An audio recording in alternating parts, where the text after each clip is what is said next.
This is Nick, Eric, and Carl on the Huddle Up podcast. Today we'll be continuing our final breakdown of the Denver Broncos positional groups with the head honcho position, the quarterbacks, and we will touch on all four of the guys on the roster, as well as some of the top targets in the upcoming draft as well. You are listening to the Huddle Up podcast. Well, hello, Broncos country. It is time to huddle up. I am Carl Dumler, and of course, you know my co-host, Nick Kendall. Today, we have a special guest for you, Erick Trickel, joining us, a man who just had his first kid and is loving life, especially having this kid now. But you know this show, we are one that loves to focus on all things that focus on team building and seeing how this roster is being formed. And no better time than right now, where we are getting ready to see the last few weeks and the cut down from 90 guys to 53. You can follow myself on Twitter at Carl Dumler, MHH. And of course, follow Nick at Nick Kendall, MHH. And of course, tweet us as much as you like. We love the questions. We love the comments. And we'd love to talk football with you. Then, of course, this podcast, you can follow us at Huddle Up Pod. And then, of course, make sure to go over to milehighhuddle.com, which is a part of Scout.com and an affiliate of Scout Media and the CBS Sports Digital Network. We appreciate all of you listeners out there, and we know that you are Bronco crazy just like we are. So we appreciate all the listens, but make sure to give us a click and subscribe to us on iTunes, as well as check us out on iHeart, Stitcher, SoundCloud, CastBox, and Spreaker. And don't forget to share us on Facebook and Twitter. We really appreciate it when you do. And we really appreciate all of you listeners. We love you, and we just appreciate especially all the feedback that you give us. But make sure to subscribe and let your voices be heard on how you enjoy the show. Now, before we get to today's podcast, I want to tell you first about Audible. Make sure to get your free audiobook download and 30-day free trial at www.audibletrial.com/huddleup. Over 180,000 titles to choose from on your iPhone, Android, Kindle, or MP3 player. Again, that's www.audibletrial.com/huddleup. Now, for me personally, I've said this before, and I'm doing it again. I'm going into the enemy's country again this week. I'm heading out to Kansas City, and I'll be there for a couple days, and that's about a 6-hour drive for me. So there's no better way to pass the time than get an Audible book, listen to it on the way, get a little bit of football knowledge on your way. There are plenty of great football books out there. Nick, is there a favorite one for you out there that maybe the listeners could look up? Well, as much as I hate to say it, I talked about it on the last podcast, but Bill Belichick's dad has a book that encompasses all things building a football team, scouting, building a roster, and it is one of the better football books out there. So, I mean, besides the evil juju going on up in New England, if you want to learn how to build a roster and how to do it the right way, that's probably the best resource you can get besides listening to this podcast. That's great. All right, well, make sure to check it out. Get your free audiobook. I'm telling you, it's free. It's just a free trial. You don't like it, shut it down. But make sure to do the /huddle up to help us out. Well, ladies and gentlemen, we have arrived. We have finally made it to our final position group. And, of course, we had to save maybe, I don't know if I'd call it the best for last because, well, they haven't been the best, that's for sure. But that is the quarterbacks. They have been the group that's been talked about locally, nationally. I think NFL.com had them as the number one position battle going on around the NFL. And, wow, it's we'll talk about it a lot today, but I don't even know if the battle is over yet. You know, some people were saying yes, some people saying no. And I'm excited to hear what my co-host here today, both of them, have to say. And, it's an exciting matchup. We have some big information. You know, we kind of saved the quarterbacks for last just so that we'd have a little bit more. You know, practices are practices. You know, you can only get so much from them. And honestly, those who are reporting on it, I would question how much they really know of what they're really seeing. But that's just me sometimes. And I think you guys might agree with some of that they don't always know what they're looking at. And they're trying to sound professional. But moving on from that, yeah, this is an interesting battle, and we want to talk about all four quarterbacks on the team, just so we kind of have an understanding, not only for this year, but maybe what could be in store for next year. Because I don't know if this quarterback discussion is completely done. I don't think it's decided just by who they pick this year is going to be the guy next year. And so it's going to get, these next couple of weeks are going to get very interesting as Bronco fans to finally hear who they announce, who's the official guy. And guys, I'm excited to talk to you guys about this, especially you, Eric. I know you have a lot of people you talk to and people in the know-how, and just hear what you have to say about it and what you've been hearing, and see if maybe we can iron this out together, all three of us. But before we get to the two main guys, we kind of wanted to start with the other guys and kind of build up to the bigger names of what's going to matter this year. And the opening guy, this is your boy, Nick, Chad Kelly. Swag. We talked about this in our rookie breakdown of, if you got a chance to go check out his rap video, highly recommend it. It's incredible. And did both of you see that Derek Carr is coming out with the music video? Yes. It's hard to hate him. I mean, he's a Raider, so, screw him. But, he just comes off as such a goofball that it's hard to really dislike him. He's got that personality that you just kind of can't hate. Yeah. Did you guys hear about the story where somebody had a flat tire somewhere around Oakland, and the guy pulled over and helped him out and drove him out somewhere and helped him change his tire, and it's oh, what do you do for work? And the guy's like, oh, I'm a quarterback of the Raiders. He's like, oh yeah, haha, really funny. Yeah, obviously not a football fan. Turned out to be true. Gave him tickets. So I was like, man, God damn it, Carr. I hate you, but I respect you. Yes, very, very true. But anyway, so talking about your boy, Chad Kelly, and most likely he's not going to see a snap this year, right? Everybody kind of agree on that? Right. If he sees a snap, it's extreme circumstances. It means things went wrong. Yeah. Badly. I know there's a lot of controversy about this pick. Some people saying that he should have gone a lot earlier. Some saying that a lot of teams called Elway, complaining about him taking him with the final pick of the draft, Mr. Irrelevant. And then others saying that he's not really going to be anything anyway, and it was kind of a favor to his uncle. What do you guys think of all the talk around Chad Kelly? Because he is the most, one of the most talked about 7th round picks I've ever seen in my life. And it just seems crazy because some people really believe this is the future of the Broncos. I'd like to hear what Eric has to say, because I know he's not as big of a fan as I am. Chad Kelly was selected as a favor for his uncle. The plan is to never have him even play a game in the regular season with the Broncos. They have no intention of doing that. They basically just drafted him out of a favor. They hope he can turn around and develop into something with a backup where they can keep him around and everything, but that they don't intend to start him. Only way they do is if something extreme happens. This year, they're going to put him on IR. They might call him back if both quarterbacks get hurt, or they'll just call up the other quarterback that we'll talk about here in a little bit. Next year, he'll actually compete to try to make the roster, but it'll only be as the third quarterback. Maybe a second quarterback, the quarterback too, depending on what happens with the other two guys, but they don't have any intention of playing him. Nick, with you being a little bit higher on him, I guess, what do you see that makes you think he could be a potential starter then?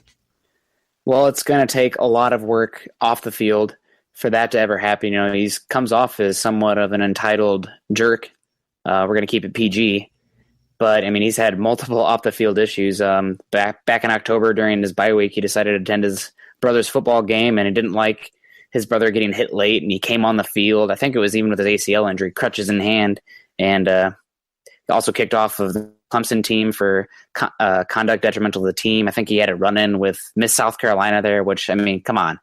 He's and the bar incident as well, where he got kicked out by a bouncer, said he was going to bring in an AK-47 and shoot up the place. There is some questions about how true that is, but still, he's putting himself time and time again in bad situations. And if you're doing that off the field, you're probably not putting in the work off the field and on the field necessary to put yourself to be the face of the franchise. I do like the tools. He is, not the smallest guy. He does have a little bit of size to him. He's a 6'2", about 210, 215 pounds. And he does have a nice, pretty nice compact delivery. He does sometimes tend to overstride and dip his shoulder a little bit, which can lead to some batted balls. But he's got more than enough arm strength to be a quarterback. He can make the throws as necessary. He has some decent touch down the sideline, but I feel like he's got that gunslinger mentality where he can be overconfident, and he throws up some footballs that in the NFL would be pick sixes. He get the grace of God. they get knocked down. But sometimes he just, has some batted balls at the line of scrimmage. And especially in the Alabama game, he had it like 10 times. But a good quarterback, threw over 60% completion percentage in more of a spread scheme at Ole Miss. But I think he has the tools to be something, but it's going to be up to him. His tape was fun to watch, especially because he does have the athleticism to get out of the pocket. And I like how he moves in the pocket as well, keeps his eyes downfield, doesn't look to be a running back, like we talked about with Paxton. Sometimes he's looking, as soon as he tucks that ball, he's looking to take off. Chad Kelly instead would manipulate the pocket, look to reset his feet and his shoulders, and then reset himself as a passer, which is something that, Russell Wilson's and Aaron Rodgers are my favorite two that do that pretty consistently. And you see that with Kelly as well, at least in his college tape. So I'm not expecting anything from him at all this year. And I'm hoping that one of the two quarterbacks, so one of our starting two, will step it up so we're not, having a debate Chad Kelly potentially being the starter next year. But, he's a lottery ticket because he does have the athleticism and he does have the arm and the tools that he could do something, but he has just as much possibility of being a Johnny Manziel and flaming out of the league. Did I hear you correctly? And did you use his completion percentage as a testament to his accuracy? I just have the numbers in front of me. He can be, he is kind of erratic with his ball placement. Sometimes it's beautiful, but sometimes, like I said, he can overstride and make, really leave his receivers out to dry. Yeah, plenty of times I saw his receivers get killed. I asked because I pulled up my scouting report of him, and it's he completed 63.8% of his passes, which is a pretty good completion percentage. But the issue is that how many of those passes were actually the receivers making the excellent catch compared to him placing it in the right spot? And that, from what I saw, there wasn't many. So I question his accuracy a lot. And how you touched on it was actually pretty good, was that sometimes he puts it in the perfect spot, sometimes he doesn't.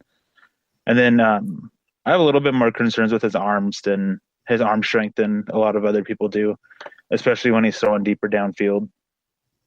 I think my biggest issue that I saw, and the main game that I really like to focus on, was the one where it's Paxton on the other side, Chad Kelly playing for Ole Miss, obviously. And that was a fun game actually to kind of watch. And of course, Paxton Lynch had his biggest win in college and kind of got his name on everybody's list and everybody watching him, everything. But I watched that one with Chad Kelly, and it was about 2 a.m. and I'm just watching this thing. And I think I saw him throw 5 interceptable balls in the first half, where they hit the defender pretty much either in the chest, in the hands, something that it should have been picked off. And the funny thing was, his one interception he threw went off the hands of the receiver. And I was just laughing because I'm like, yeah, he actually kind of deserved that one. But, and then all of a sudden, like, he just starts lighting it up out of nowhere. And I think that was my biggest concern with him is, like I said, he's kind of got that gunslinger. I can put it anywhere. I believe more in myself than anybody else does. And that can be great. Sometimes it can play, that's hero ball, where he can be hero and everybody's cheering his name. And the next game, everybody's cussing his name. That's just, I think that's the kind of game that he has. And that always makes me nervous when I see those kind of quarterbacks. I watched, Brett Favre. He made a career out of that. And he was a good quarterback, but he's not my kind of quarterback. I don't know if he would make it today either, just because the game, you have to protect the ball so much more than back then. It's so important. Right. And you just knew at some point in the playoffs, Brett Favre was going to cost you. He had his one big Super Bowl run, right before the Broncos won 2 in a row. And after that, he struggled. He always had that big interception that ended the game. And everybody'd be like, oh man, there's Brett Favre again. And I just, that kind of mentality just doesn't work in today's NFL, when turnover differential is one of the few stats that can really tell the tale of a game. If you look at who won the turnover differential, usually you can tell who won the game. Yeah, and let me clarify. Brett Favre would be in the league today, but he would have to work harder to cut down on those interceptions. You don't want him to Eli Manning his way through the league. His game would have to change, definitely. Yeah. It just hurts to hear. Brett Favre's the guy who actually got me into football when I was a kid, so... Oh, man. I watched a game of his, and I just fell in love with the game. He was a great guy to watch, because he loved his energy. Entertaining. Oh, yeah, he was. And Chad Kelly, he's got some of that too. Swag. I'm not gonna do it the way Nick does it, but swag, he does have it. And he loves the game, and you love to watch him play because you love the game watching him play. So I understand that, but it just all the turnovers always just really. It was like nails on a chalkboard when I'd see that. Yeah, and using Brett Favre as a comparison for that mentality that Kelly has is very fitting. They both do have that gunslinger. I'm going to take this downfield and win it, and they're very confident in themselves. And just that mentality comparison is actually really spot on. I think we're all in agreement that Chad Kelly does have some tools, but we're not going to see it this year. He's going to probably be put on IR, stashed, and hopefully we will not be in the discussion next year where he is in a chance to take the starting spot, because that means neither of our potential starting quarterbacks took the bull by the horns and ran with the opportunity. So overall, as good as his rap song is, and as much swag as he has, hopefully he's not a guy starting for the Broncos next season. Fingers crossed. Let's all hope. Well, we should probably keep moving here a little bit and talk about this next guy. And I cannot find it. I need to ask you again where it is, Nick. You sent me that picture of the guy saying there's dozens of us around here. The whole people who follow him and think that he's the next great thing. And after this first preseason game, I think that dozens turned into hundreds, if not thousands, of people screaming for Sloter to get a chance to start. And that's it seems to always be the story. Every single preseason, third string quarterback, everybody's going, this guy deserves a chance. He looks really, really good. And I just have to laugh every time it happens, because it really does. It happens every single year. And he's the new guy, and he played for Northern Colorado, so a lot of Colorado people might actually know who this kid is and maybe watched a little bit of him. But he had kind of a crazy history to get to the NFL. He kind of moved from quarterback to wide receiver, back to quarterback, back to wide receiver, and had injuries that caused him to lose his starting position. And then he won it back because of injuries, and it was just kind of a crazy history to get him where he was. And so I really commend him for enduring through all of that, because that couldn't have been easy. But and you guys can tell me if I'm wrong, but I think we're all in agreement that Sloter's not seeing the field unless something drastic happens again this year. Yeah, he did impress me in the game, obviously, bringing him back, because being a guy, I believe he played tight end for Southern Mississippi, was it? I believe because he transferred back to North Colorado. So he didn't originally play there. So he played a positional group of some sort. So he does have, and is for being, a guy who hasn't played the quarterback for that long, showing the decent motion and some instincts in terms of escaping the pocket.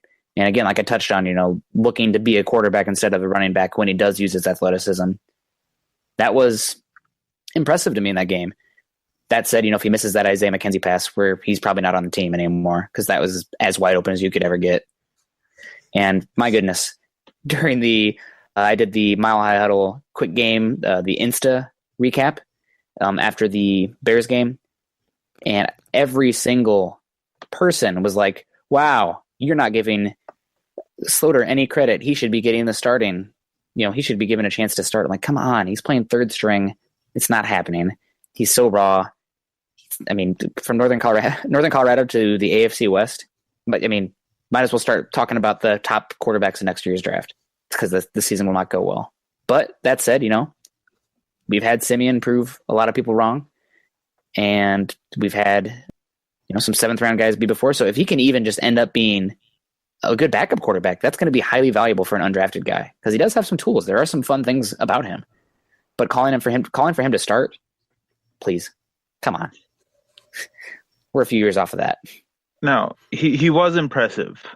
He did have a really good game and everything like that. But what people need to take into consideration sometimes is that he was facing third string guys. Like, these are guys who aren't going to be in the NFL in a couple weeks.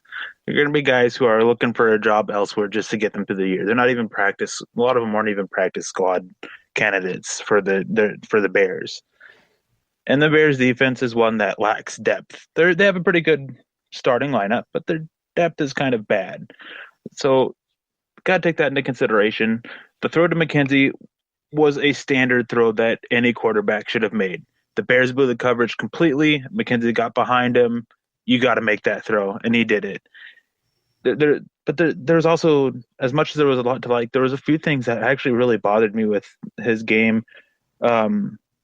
There was one point where I think there was a little bit of pressure applied to him, and he just kind of I don't know, not he maneuvered around in the pocket, but just kind of did it seemingly like he was like a little lazy and slow and like, okay, yeah, I'm not gonna actually take a sack here, but just gonna mess around for a bit.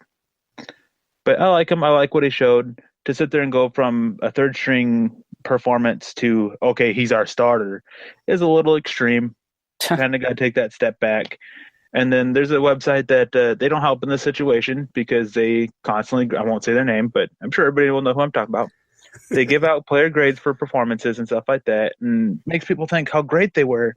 But for preseason, they don't ever take into consideration the level of competition they were playing. And so these guys who were playing third string always grade really, really high, and they end up not making the team because, let's face it, they were facing third stringers. They should have been playing that well. But should he get a shot with the ones? No. Should he get a shot with the twos? I think he should get a little bit of time with the twos, maybe a few reps here and there, just to kind of just not necessarily because he's going to have a shot, just in case of emergency. Get him confident with a little bit of the offensive line and stuff like that, and against a little bit higher competition, because Chad Kelly's going to IHAR. What do you do? He's probably going to land on the practice squad, as he should, if they don't carry him onto the 53-man roster. And if the two quarterbacks get hurt, it falls on him, or they're going to go find somebody else. So it's kind of necessary that he gets a few reps with the higher up, but he's not in serious contention to start or anything. Something that I saw earlier this week is Pro Football Focus gave their grades for all the games and individual players, and they had Ty Sambrailo as the top left tackle in all of the first week of preseason. And, that just makes me think of, he was going against second and third string guys. So you hope that a guy that has a little bit of starting experience can win in those battles, but it just kind of gives that understanding of he was going against a lesser competition. You hope he would win those. And, everybody remembers what he did against first string guys last year. It was not pretty. Yeah. And so, that's just to give a little perspective of just because a guy looked good in preseason doesn't always mean that they win against great competition that actually challenged them. And Slaughter falls into that. And, I agree. He did what he needed to do. He made the throws he needed to make. There's sometimes that routine throw to McKenzie, sometimes those are almost the hardest ones because it's just like it should happen. And you almost kind of freak yourself out a little bit. Overthink it. And so, he made the throw. I appreciate that at least. And he made a couple other throws that were really nice and kind of brought the team back a little bit there. And he did what he needed to do to show that he deserves to at least be on this 90-man roster. Because I think there were some questions there for a little bit during OTAs and minicamp where, from what I understand, he looked completely lost and the team was just like, what in the world did we have this guy for? At one point they were considering letting him go. Right. And so for him to go from that to actually showing some impressive tools and looking like he belongs, that's great for an undrafted guy to reach that point. And maybe he could keep growing and maybe develop into that value backup quarterback. And that's good to have. You like to have that cheap value backup, and he could maybe become that for us. So, just another name to kind of put out there with everybody else and see what we got with him, and hopefully he develops. Eric, do you think that we will be able to sneak him onto the practice squad? Yeah. When it comes to the quarterback position, most teams, they want to keep that third or fourth guy that they had all training camp, just because quarterback is so hard to learn a new system. They just rather keep the guy who's already been there for that length of time on their practice squad. So you don't really see anybody call him up. And with third string guys, you have to put them on the roster. If you're going to keep three quarterbacks, you just keep the guys that you already had. That makes total sense. So hopefully he continues to play well, but doesn't play too well, just in case. Doesn't play well enough to make him say, okay, hey, he's better than our backup. Yeah, exactly. Because he does have, I was impressed with the overall tools. I really was. He showed some stuff that I was like, okay, this guy has upside because of the athleticism that he displayed, because of just some of the natural tools that he has. But, don't put him in with the first team. If you're putting him with the first team, we might as well, be talking Sam Darnold and Josh Allen and Josh Rosen, which we might later. Man. We don't know what he's gotten him. He can step in there with the first ring and just tear it up. I mean, I guess we've seen crazier things like that Tebow run. Nightmares. Yeah. Oh, goodness. I still have no clue how that all happened. I honestly think I don't have any, yeah, true. I honestly think they were trying to go for Andrew Luck. Yeah. I always think of the times that they would zoom in on Elway after they scored a touchdown, and like Elway wouldn't even want to stand up to clap because he'd be like, "Oh crap, we're gonna win this game." Almost like that was almost his face, and I'm like, "Oh man." They wanted Andrew Luck, and they almost went to who's the other quarterback, Brady Quinn. Yeah, they almost went to him instead. Yeah. But they wanted to appease the fans because the fans, they had that billboard and all that stuff and the Tebow chants and all that and stuff. And they thought that, okay, hey, putting Tebow in, he's not good. We'll get a good shot at the top quarterback. And they don't. There was a lot of unhappy people in that building. And he kept winning. Unless it was the Patriots. Yeah, let's not talk about that. I will give it to him. He provided me with maybe one of my favorite games of all time, though. That win against Pittsburgh was just ridiculous. And that play, like I said, I think I've talked about it on this show before. I have the memory of texting a friend right before the overtime started, saying, "Watch this, Tebow to DT, 80-yard touchdown, game over." And then he does it. And so, like, for me, I'll always appreciate Tebow that he gave me that memory. So, yeah, I got to give him that part of it. And I think he also, us having a winning team, I guess we were 9-9, I guess you could say. And I think that helped to get Manning on board too, that he wasn't going to the worst team ever, that there was some talent on this team to actually help him win a game. Yeah, I agree. So, I mean, we probably should step off the down memory lane to talking about Tebow, as fun as that is. But we still got our top two guys left. Would you guys rather talk Siemian first, or would you rather talk Lynch? Just a note for you listeners, this is before the game Saturday. So whenever you're listening to this, we recorded this before the game Saturday. So if one of them came in and lit it up, one of them stunk it up, we don't know that yet. We're not psychic as much as we like to talk to people. Yeah.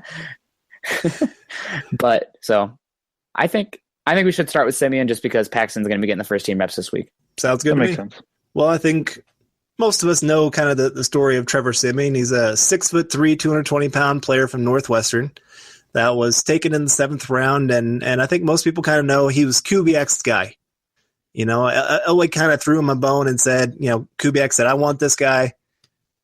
Broncos got him. And a lot of people were sitting there questioning it, going, "I don't even know why this guy's being drafted." Most people didn't have, I don't think any other team had a draftable grade on this kid.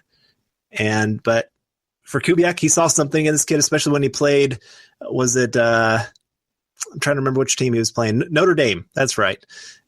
And he showed something in a really rainy, bad weather game, showed an ability to spin it through the wind especially. And so Kubiak fell in love with him and got him. And next thing you know, he's our starter. And he did okay. I'm not going to say that he was the worst quarterback ever or anything like that, because he wasn't. For a 7th round guy, I can't even think of another 7th round quarterback that's actually done anything in the NFL. I'm sure there are some. Yeah, there might be one or two, but yeah, it's not a place in the draft that you actually expect somebody to do something. You got a better chance of an undrafted guy showing up and doing something than you do of that 7th round guy. There's just more options in the undrafted pool. But yeah, he showed a little something last year, and he completed about 289 passes out of 486 attempts and had about a 60% completion percentage right below it for about 3,400 yards, 7 yards an attempt, and 18 touchdowns to 10 interceptions. Protected the ball halfway decent there and had 28 rushes for 57 yards. And, the offense was up and down, I guess you could say. I don't know what's the best way. It was not great, for sure. But Siemian, he had some moments, and I remember that game against the Panthers especially, that nobody expected us to win with a 7th round quarterback. And he came in, he made a couple plays, especially remember it was like a 3rd and 2 or 3rd and 3. And they all bailed back and nothing was open, and he took off and was able to pick up a first down with his legs. And, I jumped out of my seat because it'd been a while since I'd seen a quarterback take off running for the Broncos. It just almost shocked me. So I really appreciated that when I saw it and kind of missed it from the old days. That watching Elway take off was always one of my favorite things. But yeah, he was able to start, 14 games for us last year? Yes. And wasn't able to finish one of them. The Tampa Bay game, he only played a little bit of the first half. So mostly 13 games is what he played last year. And the team on offense averaged about 18.9 points per game on the offense while he was in. And I don't know. You both know I'm not a big Siemian guy. I'm one that I think he has shown a little bit of what he is. A lot of people say, second year starter, he could maybe show a lot more than he showed last year. And from what I'm hearing at camp, and if you guys have heard something different, you can let me know. But what I've heard is he's pretty much the same player that he was last year, of protects the ball, takes the check down throw a lot more. Even if the deep throw is open, a lot of times he won't wait for the deep ball to get open because he's scared that the pocket's either collapsing or it's just not going to be open. And so he'll take the check down throw. And that's what you're going to get. You're not going to get this great scoring offense. You're not going to get a guy that's going to really challenge a defense. He's going to take the safe throw and protect the football for the most part. Yeah, he's going to do enough that you're not going to lose the game directly because of him. He'll take care of the ball as best he can. Granted, he does throw some balls into coverage. I mean, he had a fair amount of drop passes last year that could have been interceptions for sure. 21. You had that number handy. But overall, a seventh-round pick coming into the situation that he came into, you're not expecting. I hate it when people say, "Well, what about Tom Brady?" That's such an exception to the rule. That's not how statistics work. Tom Brady does not happen very often. And to say just because we have a late-round quarterback that is starting for the team does not make him Tom Brady. I saw a stat the other day that showed it was breaking down quarterbacks by each round and who's won Super Bowls and who hasn't. And the sixth round has had quarterbacks that have won 5 Super Bowls. All the same quarterback. All Tom Brady. So to sit here and say that, somebody's going to get the next Tom Brady, well, there hasn't ever been another Tom Brady. That just doesn't happen. Like I said, you're actually more likely in that 6th and 7th round, you're actually more likely to get a good starter from the undrafted pool. There's more guys that have shown up out of the undrafted pool than out of the 6th and 7th round. So, yeah, those that are hoping that kind of quarterback is going to develop into something great, it just doesn't happen. It'd be great to get the next Tom Brady, but there's a reason there's only one. Yeah, absolutely. And there are plenty of positives to talk about with Siemian because he does have tools. He does, he's not, overly toolsy, but, he can throw a tight spiral. He has okay athleticism. He's not Peyton Manning in the pocket. He can escape when he needs to. And he has a pretty nice, repeatable delivery. Last year, watching him, Carl and I harped on this a bunch of times. He did not show great pocket awareness, which really drove me nuts. He would put the tackles in horrible situations because he would get such horrible depth in his drop back. Now, that said, we did not run the ball very well. We did not have a great offensive line. So, that's an obvious built-in excuse for him because without a great offensive line, you're probably not going to do the best as a young developing quarterback. But to me, just tools-wise, he didn't show enough that makes me think this is the guy to go with going forward. Now, if he's better than Lynch this year, and Lynch, so far from what I've heard and what I saw against the Bears, Lynch did not look great. That's putting it lightly.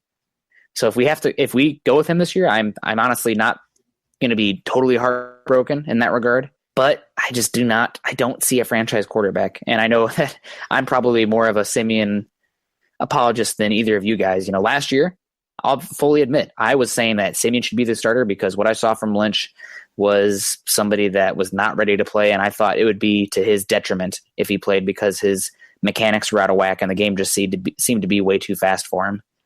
So I thought maybe long-term that would hurt him. So I figured, with the defense that we had, if we could win with Peyton Manning almost leading the league in interceptions while missing those games, all Siemian had to do was take care of the ball and we were going to be competitive.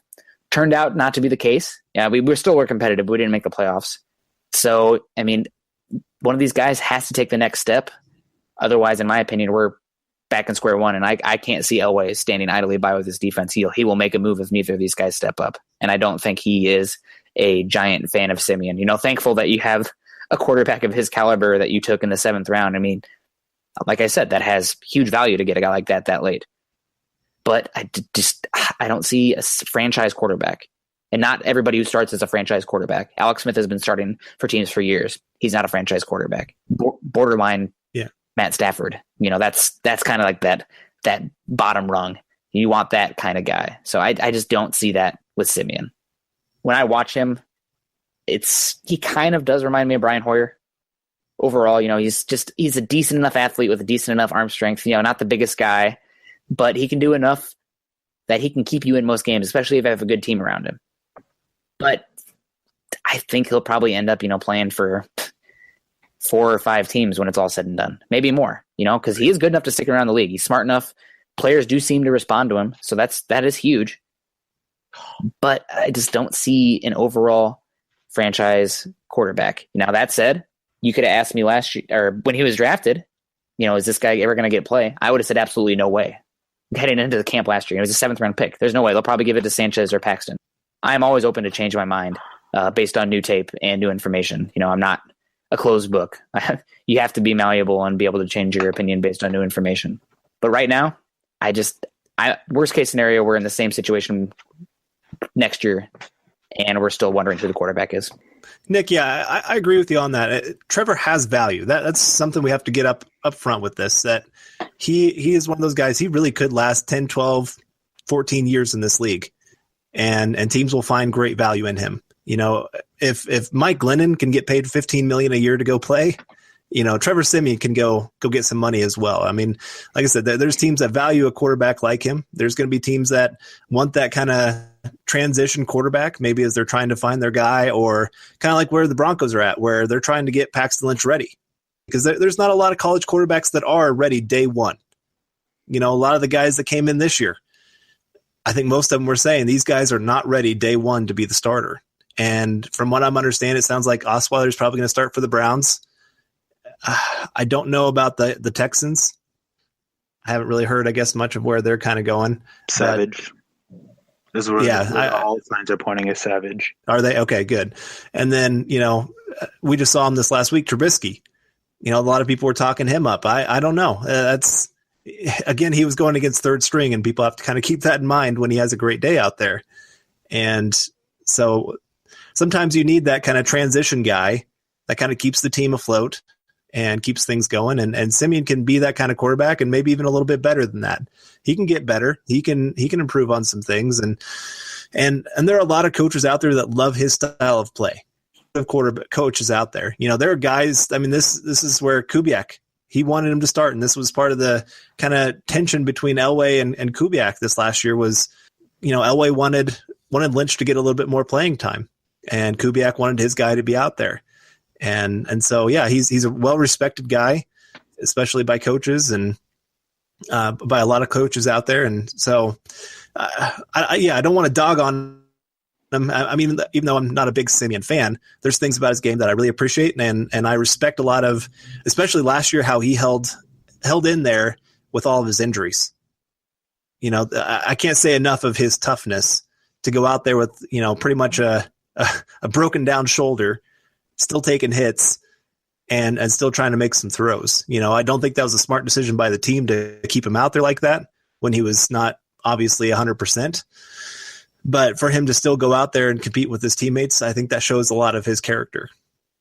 Siemian exceeded expectations last year. That's not something that people hear me say often. I often get called the Siemian hater because of how hard I am on him. He exceeded expectations. He was a 7th round pick. You expect nothing of them. And he came out and started, and he helped win some games. But his performance wasn't as good as everybody makes it out to be. He wasn't fantastic. I have a screenshot on my phone of somebody talking about how he's better than Aaron Rodgers. Oh, wow. Oh boy. What he says was hilarious. But my issue is that when it came time to really, really step up towards the end of the season last year, I know he was banged up and hurt, but there was a 3-game stretch last year where the team put up 23 points. In one of those games, he had less than a 40% completion percentage. He threw one interception, no touchdowns, 17 of 43. And that was against a division rival, the Kansas City Chiefs. Put up 3 points against New England at home. The defense kept New England to 16 points. If I remember right, they had a couple other times where they were in a good position, and the offense just lost it. Siemian, that wasn't a bad game, 25 of 40, but he had an interception. Took 4 sacks. Nick, you touched up on that, how his pocket presence or sense of awareness in the pocket wasn't that good, which is very spot on. There were multiple times where he would run into an open defender, or he would run into an offensive lineman who was engaged with a defender, and then the defender would grab him and drag him down, or he'd keep dropping back when the edge rushers come in, taking the wide turn. All these different things. You can say the offensive line was bad. You can say no run game.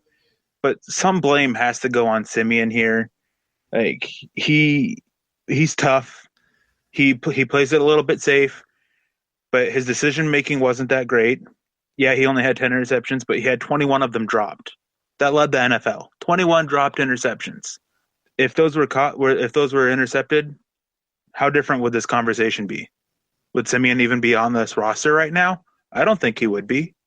He's got value because he's cheap. He's got value because he's a solid backup caliber quarterback. I don't think he has much room to grow. He hasn't shown any growth really from last year to this year. But that cheap value backup quarterback who can come in and help you win when it's necessary, when your starter gets hurt, come in and not turn the ball over, not lose you games directly anyways. All this stuff is what you have in Siemian. I'm not trying to knock on him by saying that I don't think he's a starter caliber. I think saying he's a top-end backup caliber quarterback is a huge compliment. He was a 7th-round pick. You're getting something out of him, and that's better than nothing as you get out of most 7th-round picks. I think Carl touched up on it, that he was a Kubiak guy. He was. In those last 3 7th-round picks, Elway kind of gave up control a little bit and asked his guys who they wanted. They talked about taking Lyle Collins, which would have been huge with this offensive line and the state it's in. But Kubiak says Siemian, and he just kept pushing Siemian. So they took Siemian. If he starts this year, they're getting a guy who can come in, help them win. They have the defense. Hopefully they have a running game to help take some pressure off him. I think he'll look a little bit better, but I don't think he's going to be this outstanding quarterback that all these Siemian fans think he will be. Yeah, I agree completely with you. And like I said, I don't think calling him a backup quarterback that's a high-quality one is a huge insult. That, like you said, he's a 7th-round pick where a lot of those guys don't even make the roster their first year. A lot of those guys are put on practice squad or don't even make the practice squad. So they're kind of throw up picks that you just kind of hope maybe turn into something, but you're just not really expecting anything. So that's not an insult at all. And for him to be able to come in and maybe do a few things here and there, that's great. And he can be a guy that, if called upon, I guess this year, he can go help us win us some games and be smart out there. And I really do think his teammates respect him a lot, especially on the offensive side. I think that they have bonded with him a lot. And so I don't know. If he wins the job, it's not that I'm going to sit here and say that he didn't earn it, because from what I understand, he's been the better quarterback most of the time so far in training camp and the first game. But I'm just not going to have, I guess, the highest expectations for the team if he wins it. And that's hard for me, because I think as Bronco fans, we're always used to being Super Bowl contenders or talking about it, or, having that kind of mentality. And with this defense, we're still in every game. That's the tough part, is if our offense can do just a little bit more than last year, this team can win a couple more games and really make some noise, especially, you think about that 2015 run, the defense in the playoffs, like they took it up a notch. They were great in the regular season, and then they took it up another notch when they got to the playoffs. So could they do that again? Yeah, absolutely. So we will see what happens against the 49ers this week. He's going to be given second-team reps, and that second-team offensive line did not look as good, especially in the run game. So he's going to have to – and if Latimer doesn't play either, he was the second-team darling from what I saw and based on Carl's film piece. So he's going to have to show up, and I think we should probably move on to the guy who's going to get the first-team reps and the first-round pick, guy that Elway moved up from 31 to 26 to select. Paxton Lynch from University of Memphis. And I think we should hear from Eric first because Eric is Carl would marry Paxton if he could. Man, I want that beer. So if Paxton doesn't win the starting job, I get that beer for me and my girlfriend. I want to hear from the one of the guys who scouted him, and we're bringing him on here. So Eric, give me the Paxton. The issue with Paxton is the mental aspect. The physical tools are all there. There's no denying that. Can he improve on some of this stuff that comes with the physical tools? Yeah, his accuracy can be a little bit better. And sometimes his motion and all that can be a little bit better as well. It's all mental. He's been inside his head and just not performing well. He had a great time in May and June with all the mini camps and OTAs and all that stuff. Comes into training camp, may have got some wind about some stuff internally that I won't get into, but may have got to his head a little bit and kind of faltered. He wasn't doing super, super, super bad. He had a lot of interceptions, but also the defense was being keyed on the plays and everything, so that didn't help the quarterbacks either. Didn't help Siemian either. But he wasn't drastically worse than Siemian outside of a couple days, and now he seems to be out of his own head. He seems relaxed, having fun, and he's putting together a few good practices. And from what I was told, going back to late last week to the last practice before the Bears game, Lynch was doing better than Siemian, is what I was told by multiple sources within the team. His reads, too often I see him looking at that first read or staring down that first read. Doesn't find it, so he tucks it and runs. I want to see him to progress a little bit more, and he sounded like he was doing that really well today when he went 12 for 12, and he just went through his reads really quickly and everything, which is all huge news for him. I think here it's one reason why I'm drawn to Lynch as a starter is we have no idea what he is. People can sit here and say he's a bust all he wants. They have no clue. People can say he's going to be a stud all they want, but they have no clue. No one knows what Denver has in Paxton Lynch, and there's no better time to find out than now. If you don't do well, then you're in a good position for next year's draft class. But the issue that comes with that is you're also throwing away another year with this elite defense. So all these pros and cons for it, but at some point you have to figure out what you have in Paxton. I think the time to do that is now. Even though I had him deemed as a 2 to 3 year project, the Broncos have tried to speed that up a little bit and jam it into a 1 year process. But he's got the tools. He's got the athleticism. He can really, really work in Mike McCoy's offense. It's just he has to stay out of his head, has to stay relaxed, stay confident, and just go out and have fun and just play the game. I'm completely with you on that. And honestly, there were some things in that Bears game that really bothered me with him. One of the biggest ones for me actually was, you had kind of talked about it there, Eric, of he'd look at his first read and then look to take off running. And you would see that the ball was nowhere near in position to even try to throw it. You know, when he was scrambling around, the ball was either so low as below his hips or he already had it tucked. And you know, I keep thinking sometimes of when I watch him move around in the pocket and throw guys off of him, you know, he kind of has some of those pictures of Ben Roethlisberger where he just makes a play out of nothing. But there's no way he can do that if he continues just to keep that ball down there and already look to run. You know, if he's taking his eyes off downfield, it's already over. You know, he's made his one decision of what he's going to do with the football. And it just really eliminates that big play ability unless he really breaks something in the run game. So that was kind of frustrating for me to see. But it's good to hear, like you said, today. And really, since he's been there at the 49ers, he's kind of stepped it up this week in practice and gone through his reads a lot better. I was listening to a guy talk about that he was standing pretty much where the safeties would be, just trying to watch the eyes of Paxton Lynch. And he said, I was really impressed with how he was manipulating the safeties, where he'd stare down the middle of the field and next thing you know, boom, he hits the outside. Or he's looking on the outside, getting the safety to move over and boom, hits the middle of the field. And that's what you got to hear. Those are the things that he has to do to really go to that next level. Because like you said, he has athleticism out the wazoo. There's not many more quarterbacks out there that are going to be more athletic than him, of have that big arm plus legs and an ability just to throw people off. But yeah, he has to get those little quarterback things down. And you kind of hinted at it of most viewed him as that 2 to 3 year project. And the Broncos are really having to try to microwave that. And I think some people, and this happens in the NFL in today's world, we're impatient. We don't like to wait to see if a guy can develop. He doesn't perform right away, he's a bust. And I hate that feeling because that's just not the way the NFL works. Not everybody is an all-pro day one. Elway always talks about it of, we don't draft all pros. We coach them up or however he says it. I can't quite remember.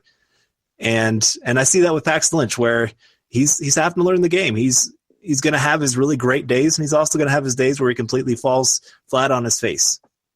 And, I think people get a little too up and down when it comes to seeing, oh, Paxton had a terrible day. Oh, Paxton had a great day. It just that's going to happen with a young player.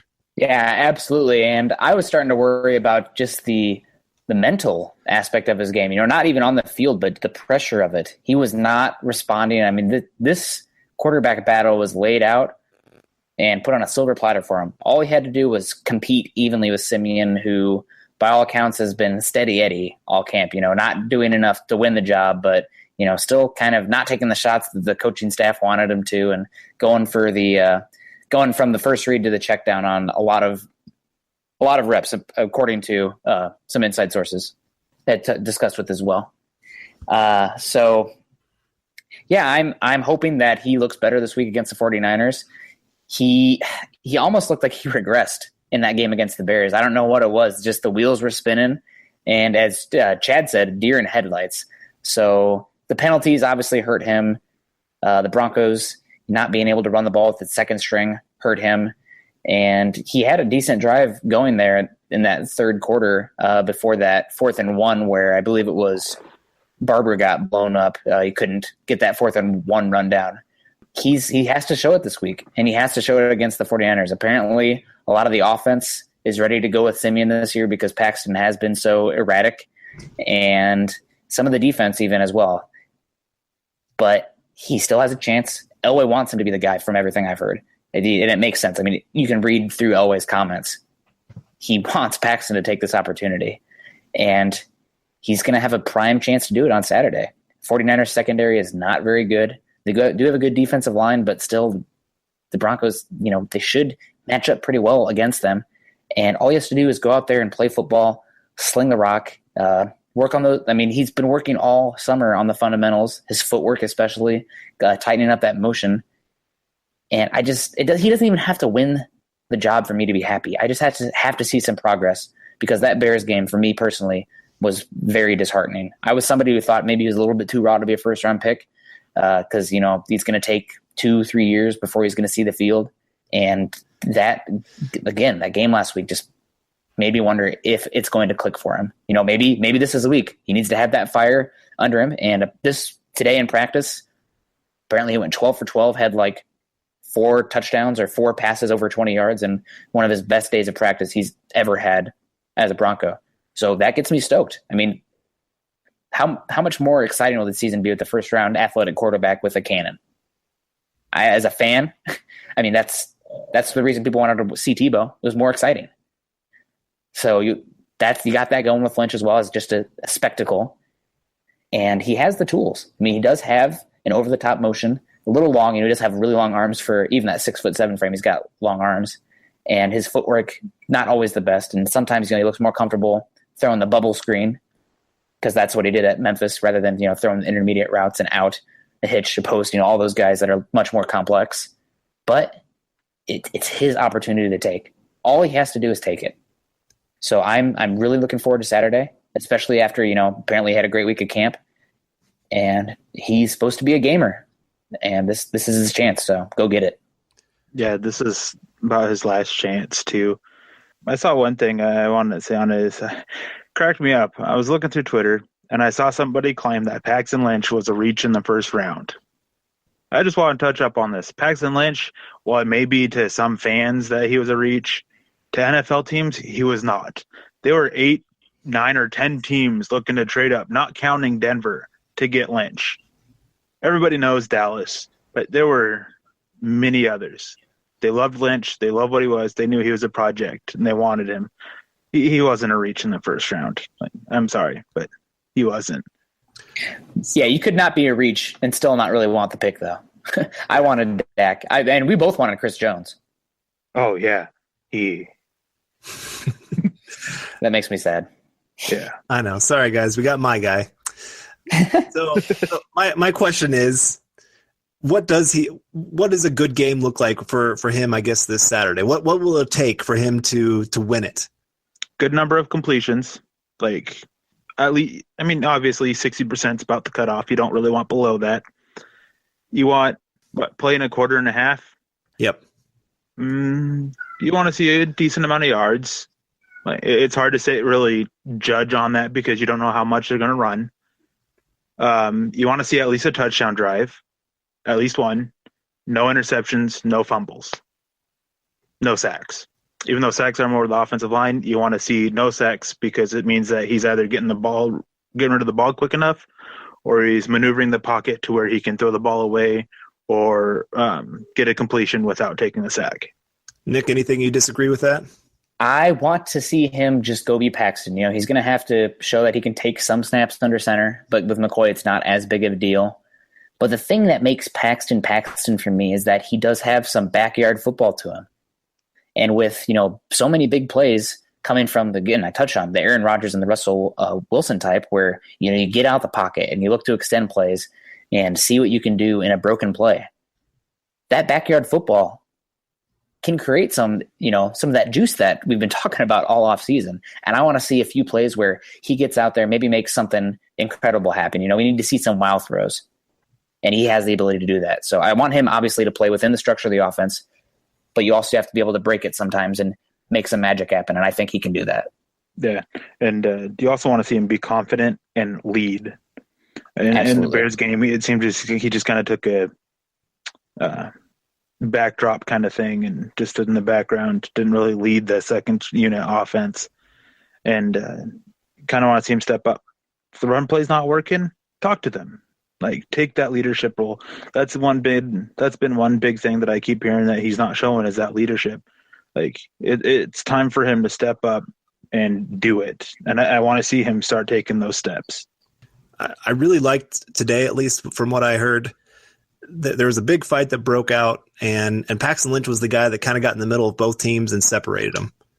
To me, that shows some leadership of staying calm in a very hostile situation and being the guy that's like, all right, come on, let's get back to focus. Let's get where we need to get, kind of thing. There's things we got to get done in this practice. And so that was for me a very promising thing when it come to seeing some leadership on the team and also just seeing some of the guys and hearing that a lot of like the receivers with some of the passes coming back, giving them high fives and just, kind of responding like, hey, I appreciate that you're really stepping up and I'm going to step up for you.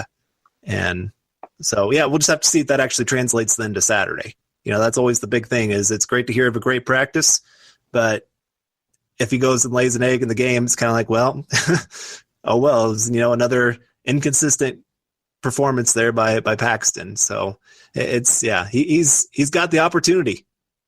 He's got an amazing opportunity before him. And if he can go out there and take that, it'll go a long ways, I think, into winning a lot of people over to this guy could turn into something. Yeah. But it could go the opposite way too. Oh, yeah, I agree.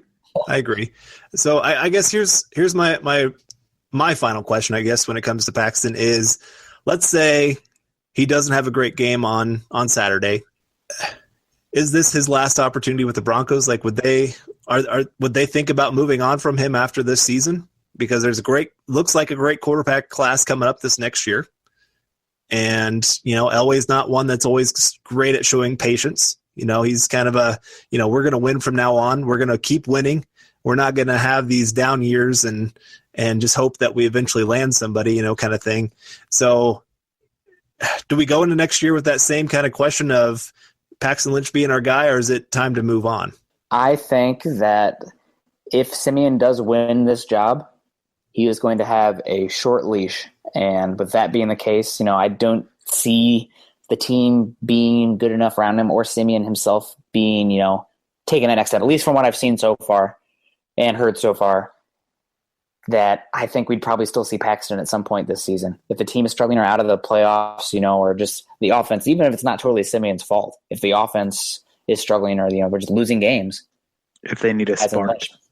Yeah, but if they need the Tebow spark, classic Tebow coming in for Orton midseason. You're not sure what you're going to get, but you have to evaluate that guy. You have to see what you have, and that way you can make a better decision in the offseason.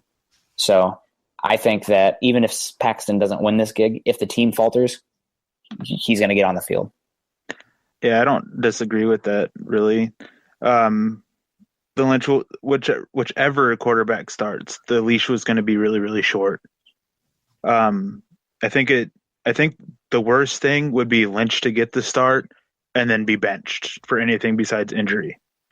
I think that means that he's likely on his last legs in Denver. If Siemian gets a start and Lynch doesn't really play this year, it'll carry over to next year. They'll sit there and try, but that won't mean they don't address the quarterback position in some way. They'll probably bring somebody else in to help with the competition between Siemian and Lynch.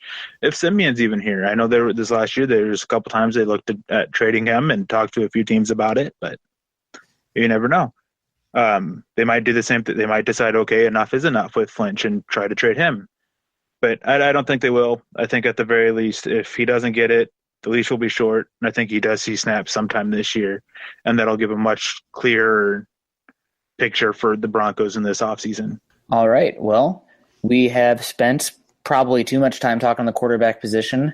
Yeah, although I don't think that's such a thing. It's obviously the most important position, and this is the most interesting quarterback battle in all of football. I mean, you got a high-profile franchise with high-profile guys leading them, and just everybody's eating it up.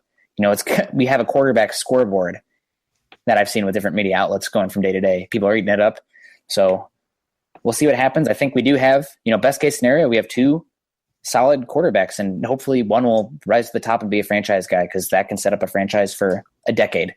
We're yet to see that, but overall, as a fan, first and foremost, I'm optimistic. Hopefully one of these guys will rise to the top. But if they don't, next year's quarterback class does look pretty darn enticing. I'm not going to lie. Some people, like Eric and I were talking about, Carl had a little bit of an electrical issue. Eric and I were talking, and he said that some people have called it similar to the 1983 class. Now, obviously you're not claiming multiple Hall of Famers, but just the depth of the class looks pretty outstanding.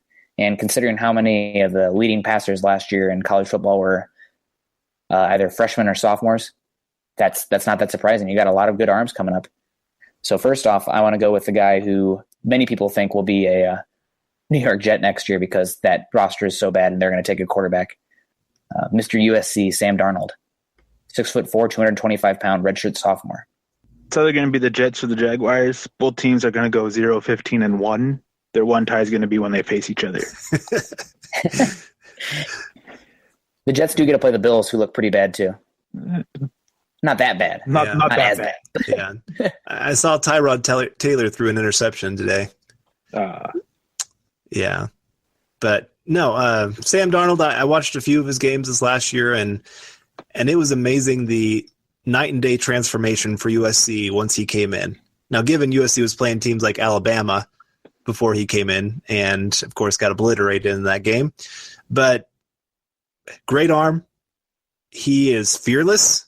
That was one thing that I just noticed, especially in that bowl game. There were some throws that I'm just like, how in the world did that get in there? And in college, I think there's times he could get away with that, where in the pros, I don't think that those kind of throws actually happen. Those windows are so much tighter, and so he's gonna have to learn to add to his game to be able to throw guys open, those kind of things. But yeah, there's some impressive tools with this kid. Weird throwing motion, I think we all know that.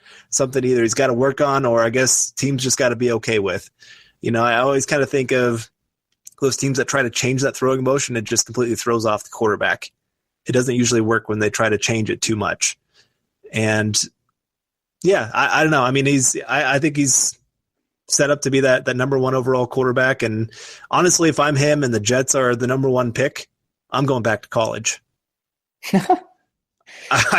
Or I'm sitting out, say I'm doing the Eli Manning and sitting out, because oh my goodness, that roster, it's going to take like 2, 3, 4 years to really build that roster back up. Honestly, it's that bad. And I feel like he could be that David Carr situation where he's just surrounded by such terrible talent that it just destroys him. And by the time they actually get talent, his confidence is completely gone. I don't know. I always feel for those guys that have to go in those top 5 picks, because it's not a good situation, obviously. Yeah, as you said, Darnold, USC, you really saw a difference when he came in. Scout told me he's the best quarterback prospect since Andrew Luck. Like he's got so much praise. He looks really good. He looks the part. His upside's tremendous. He's going to be the first overall. He should be the first overall pick whenever he declares. And if it is between the Jets and the Jaguars, I wouldn't blame him if he decided to return for another year. To be completely honest, as Carl said, that those rosters are very, very, very bad, and just not something you want to be on. If it's the Jaguars at the number one overall pick, I'll be a little bit more welcoming to coming in. They actually have some talent on that team, on offense, on defense. The Jets are just bad. Horrible. We need to invent a new word. They're just bad. I feel bad for their coach too, because I think he's a good coach, just in a really crappy situation. But yeah, he's got a really good arm. He's just everything that a team wants in a quarterback, both mentally and physically. Yeah, I do worry somewhat about his throwing motion, but apparently he's been cleaning it up and tightening it. And even with that tightening, he's gotten more velocity on his ball, and his deep ball has had a tighter spiral. So I'm excited to watch him this year, and I wouldn't be surprised if USC wins the Pac-12 pretty easily and is fighting for a chance at the national championship. So he's a fun quarterback. I also love how thick he is. He looks like a linebacker. Like he can definitely move around. He makes a lot of those backyard ball kind of throws as well, where he things happen. And he's definitely my number one quarterback and my number one player on the board going into next year. But he is not my favorite quarterback to watch. That personally is the guy that I like to call, I don't know how PG this is, but I call him John Elway's wet dream. Josh Allen, 6'5", 225 pounds, and pretty slippery, can move around and has a good arm and plays in altitude. And I mean, his bootlegs, when I saw his bootlegs, last year, I was like, wow, this guy has to be a Bronco if we're in a position to take him, because he just seems like an Elway quarterback to a T. Tall, lanky, altitude, cannon for an arm, good athlete, and fun to watch. He does have issues. He likes to throw what I like to call YOLO balls. A lot of times last year when he opened up against Nebraska, he had 5 interceptions. He totally melted down in the second half. Granted, a lot of that was him trying to put the team on his back when he has a lot more talent than the Wyoming roster has. So if they're going to win, it's going to be on his arm. And he also has to play better within the structure of the offense. He looks to escape the pocket and, create crazy plays down the field, almost like every other play. And he doesn't show the best accuracy and decision-making from within the pocket. And you can get away with that, playing in the Mountain West and even in college. But in the NFL, if you're only playing outside the structure of the offense, especially not having accuracy within the pocket, you're not going to succeed as an NFL quarterback. So great tools, so much fun to watch, but he's going to have to improve within the pocket if he's going to be a successful NFL quarterback, in my opinion. As you stated, he's Elway's type of quarterback. Just everything about him just screams that Elway's going to sit there and pound the table for him. Elway did that with Lynch. I've had a scout throw a Paxton Lynch comparison out there with Josh Allen, more so for the size, the arm, the length, that kind of stuff, than overall ability and the athleticism. The more popular one is Phillip Rivers that I've heard. I see it to a point, but I don't agree with it 100%. A lot of stuff that he needs to work on. Mainly his accuracy. It's kind of but he's a lot of fun to watch. And if Denver's in a position next year where they want to take a quarterback, I would not be surprised one bit if Elway trades up and tries to get Josh Allen. Yeah, I agree. I mean, it's obvious to see Elway has a type of quarterback. He likes the tall, big, strong guys with the strong arm, and there's no quarterback in this draft that fits that more perfect than Josh Allen. And like I said, there's another part of it where they do scout for guys that play at altitude, and he plays at altitude. So I'm sure that they're taking a hard look at him. And if this whole season completely tanks, yeah, I'm sure Elway would try to trade up and get a guy like this and try to work with him and see what they can do. But I'm hoping. I really don't think we have. I mean, our defense is good enough to win us quite a few games, and so I don't see how we'll be in a position, because I do think somebody's going to fall in love with that height, weight, speed kind of combination that he has as a quarterback, and think that they can develop him into that next great quarterback. So I think he's going to be that top 10 pick, and I think the Broncos would have to give up a lot to go get him. Quarterback's the only position worth doing that for. If you think he's going to be your franchise guy, you go get him, period. So he's a fun guy. And I mean, granted, you're not trading Von Miller, but picks wise, if you have to give up 2 first-round picks, I mean, there's obviously risk for it, but it's risky also to waste away a great defense without a quarterback. Just ask Andy Reid and the Chiefs. Yeah, exactly. So the next high-profile quarterback that had recently made some buzz, maybe positive, maybe negative, speaks his mind, saying that it's impossible to be a high-level student. You can't do both. And that is a UCLA quarterback, Josh Rosen, 6'4", 215 pounds. Personally, for me, Eric and I have a little bit of disagreement with that, but when I watch him, I see kind of a Matt Ryan-like quarterback. He needs to fill out his frame a little more, but he's got a very smooth delivery, decent touch, and he definitely wants to play within the pocket, very repeatable delivery. And there was a reason I believe he was the number 1 overall quarterback recruit when he went to UCLA. Good job moving in and out of the pocket, manipulating it wise. And he does, he can get out of the pocket and reset his feet, but he's not much of a runner. He can get a little reckless if pressure is there. He does not handle pressure very well, which is a huge red flag for me. And he can trust his arm too much. And, he's one of those guys where he can go through spells of the games where he is bad, but then when he catches on fire, it's strike after strike. So I could see him struggling this year if he does not handle pressure better. I don't think UCLA they're not as talented as USC, obviously. But he could end up challenging for, a top 3 pick. Definitely a pro-style quarterback that I could see a lot of teams, wanting a quarterback that plays more within the pocket, wanting to take him. Yeah, he's got the tools for a franchise quarterback, but when I watched him, I just wanted to see him a little bit more consistently. My biggest thing is something that you touched on. It's how he looks when he gets under pressure, and he looks like somebody who doesn't even deserve to be on a roster a lot of the time when he's under pressure. His delivery is one of the cleanest and neatest that I've seen in a long time. I love his delivery.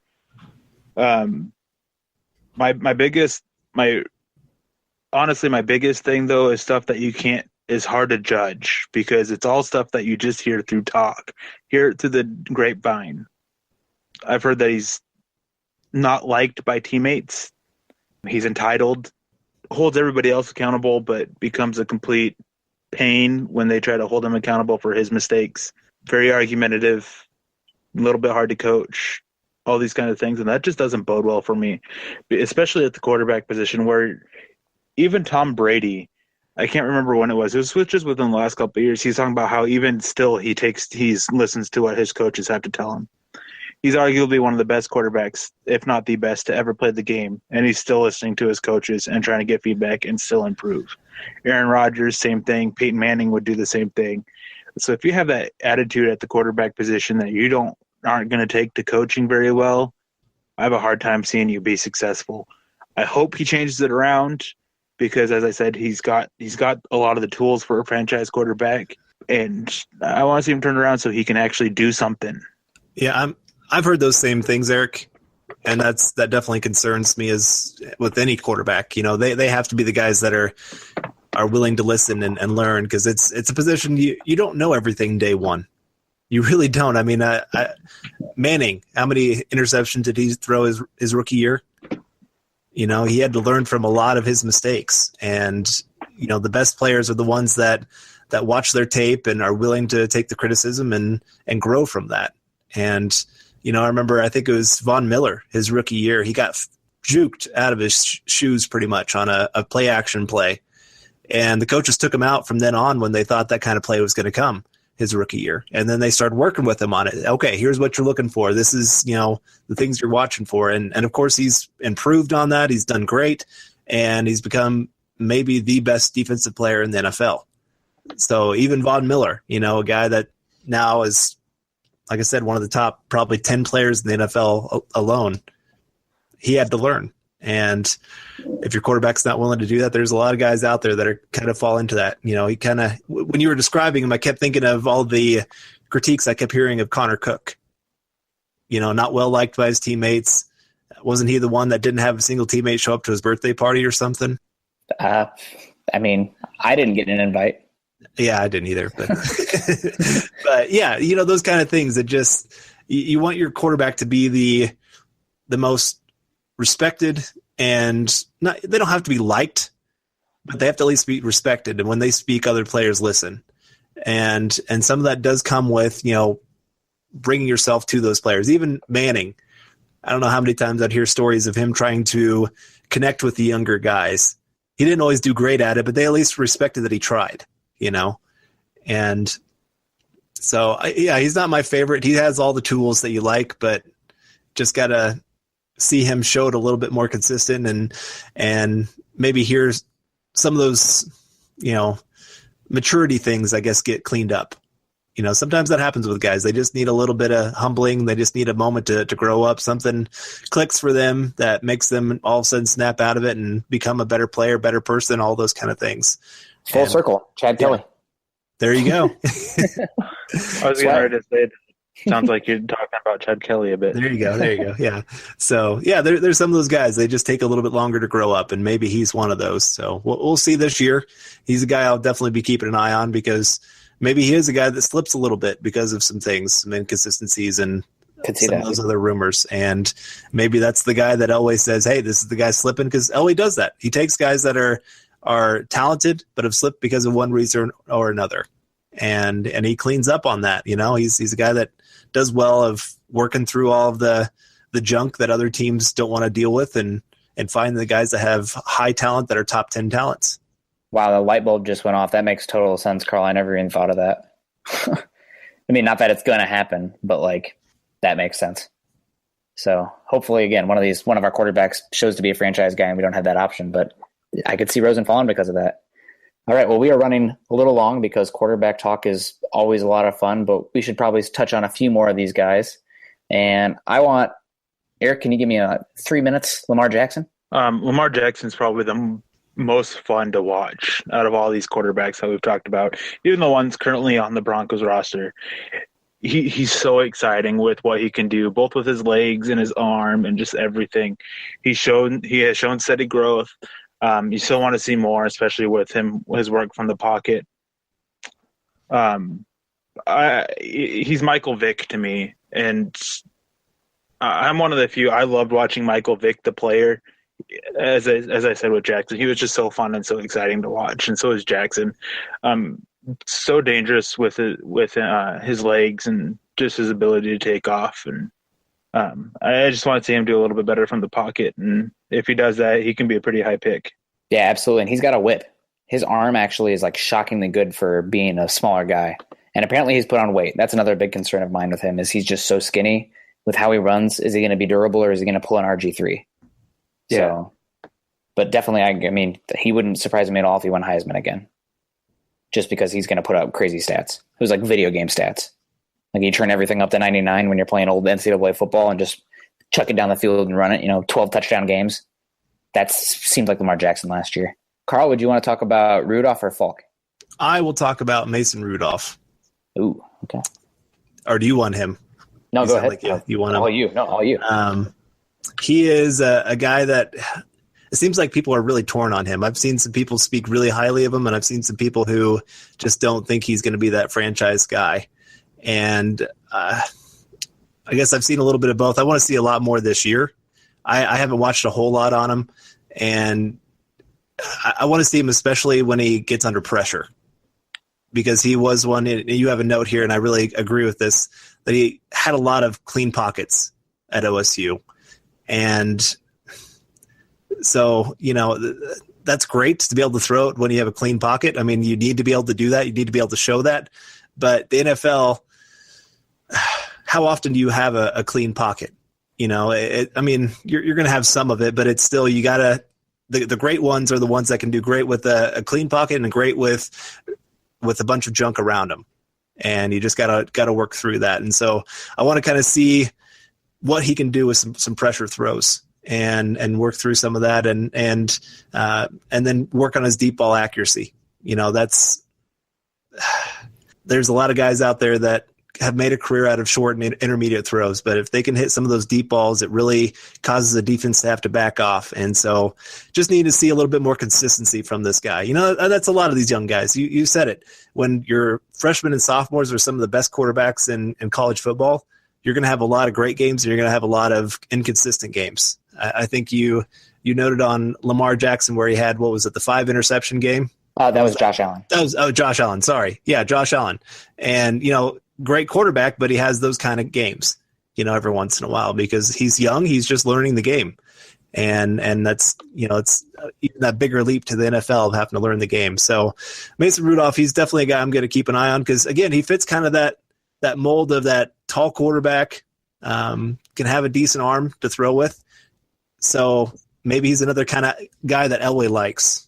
Yeah, me neither. I'm not a huge fan. I know Scott Porter, our buddy Scott, is, but to me, he reminds me of the old version of Carson Palmer. Not a great athlete, an okay arm, but just, needs to play more in a vertical offense, but doesn't have the greatest arm to push the ball down the field. So if we get him, it would remind me of when the Broncos were apparently interested in Brandon Weeden that year before we got Manning. Just like, I'd rather not. Let's not do that. Let's get a free agent one or something. Upside. But okay, I will go with Luke Falk, quarterback for Washington State, plays in the famous Mike Leach air raid, 6'4", 205, and his profile looks a lot like Jared Goff. And playing in that air raid system, he plays a lot like Jared Goff. He's a smart quarterback, very accurate with the ball placement, not really a threat with his legs, and he's pretty skinny. So I'm worried about his durability and ability to get hit multiple times. Quarterbacks in the NFL, you're going to get hit multiple times, often. And you're going to have to be able to get back up and be durable. That's the question about Siemian. He's been injured a lot in so far his career. Chad Kelly, injured a lot. And Falk, at 6'4", 205, he's rail thin, and I'm worried about that long term. One thing also that I do not like about him is that he just does not have a great arm. I wrote a Chad Pennington level arm. He probably has a little bit stronger arm than Chad Pennington. Chad Pennington had a notoriously horribly soft arm, especially after his injury. And Falk did get better from his 2 years ago to last year in terms of his velocity. But that is not an Elway quarterback. None of that sounds like an Elway quarterback to me. Not a great athlete, not a strong arm, doesn't play under center and uses feet. So he will probably, perfect scenario for Falk, he'll go to a team like the Saints, where he can play in a high-volume passing game where he'll play a lot of shotgun and use quick, accurate, underneath routes and take some shots, obviously, every once in a while. But in terms of what I see, what I think Elway likes in his quarterbacks, Falk isn't one that makes sense. And I think he's much more a product of a somewhat softer Pac-12 and obviously a very high-volume passing attack. Anybody disagree with that? No. We have a few more quarterbacks on here. I'll just list some if anybody has anything they want to throw out about him. Baker Mayfield, I don't really think he's probably an NFL quarterback. Johnny Manziel 2.0. Yeah, not really my favorite. I do like DeAndre Francois. I do not think he comes out this year, but he's a lot of fun. And if Florida State wins it all, maybe he will come out. He's got some tools. He can throw the ball down the field. I love how he stands in the pocket. The pocket can be crumbling around him. And he's very enticing. He has a chance. I don't think he comes out, as you said, but I think he has a chance to really compete for a first-round pick in the 2019 draft. I say potential number 1 overall in 2019 in my notes. Yeah, it all obviously depends on how much he grows, but there's definitely that ceiling there. Yeah, exactly. Chase Litton from Marshall, guy didn't impress me too much. Looks like a backup quarterback. The easy, low-hanging fruit is comparing to Mike Glennon, 6'6", 225, with kind of an awkward release and not very much velocity on the ball. He's a backup. Nick guy. Fitzgerald. Yeah, he's a backup to me. And Nick Fitzgerald, who, I mean, watching him, it was kind of like watching Tebow or early Dak Prescott, where his games, all his good plays were great runs. Granted, 6'5", 230, the way he ran, super fun. A lot of fun to watch because he's a strong guy. And he does throw some good balls when he's asked to, but it's just so erratic. One will be right in the guy's breadbasket. Next one will be 10 yards over his head. So those are some of the guys that I watched. Eric, you had a couple extra ones as well that I hadn't gotten to yet. Riley Ferguson, the replacement for Lynch at Memphis. He's a guy that I like a little bit of what he's shown. I'm not sure what caliber of a quarterback he's at yet. I haven't really dug in deep on him. And then Allen, what was his first name? The Houston quarterback. He's another one that I like what I saw, but he's one that I haven't dug in a lot on. And then Austin Allen from Arkansas. He's one who's getting a lot of hype, and I think he could be a pretty good quarterback. Yeah, good names. There's also, I believe it's Woodside for Toledo has some fans. I think he's not probably the arm strength or athlete enough. He's a little small for me. The quarterback from Houston is Kyle Allen. Kyle Allen, yeah. Kyle Allen. Somebody that I've heard is getting some hype is Mike White from Western Kentucky. Move around. Flowers from the University of South Florida, small but a lot of fun to move around. And there is one more that I'm trying to think of off the top of my head. Jake Browning from Washington. He's had a lot of talk, but he's very much like Falk to me. Yeah. Yeah. And then the last one I have in my notes, I forgot. Jared Stidham, transfer from Baylor that plays, just named the starting quarterback for Auburn. Reminds me a lot of Chad Kelly, honestly, because he runs around and he's kind of erratic, but he's a good athlete and he's definitely a gunslinger. So somebody that I think could, if he doesn't have the off-field issues that Kelly has had in his career. But overall, I mean, fantastic quarterback class, probably one of the more exciting ones in a while. So if there's the Broncos to falter and potentially put themselves in a position for a franchise quarterback, it's probably this year. I'm not cheering for that to happen at all. But, I mean, there's some fun guys next year. And I wouldn't be surprised to see 6-7 guys go in the first round. It's that deep of a class. And a lot of teams need a quarterback that badly. Yep, absolutely.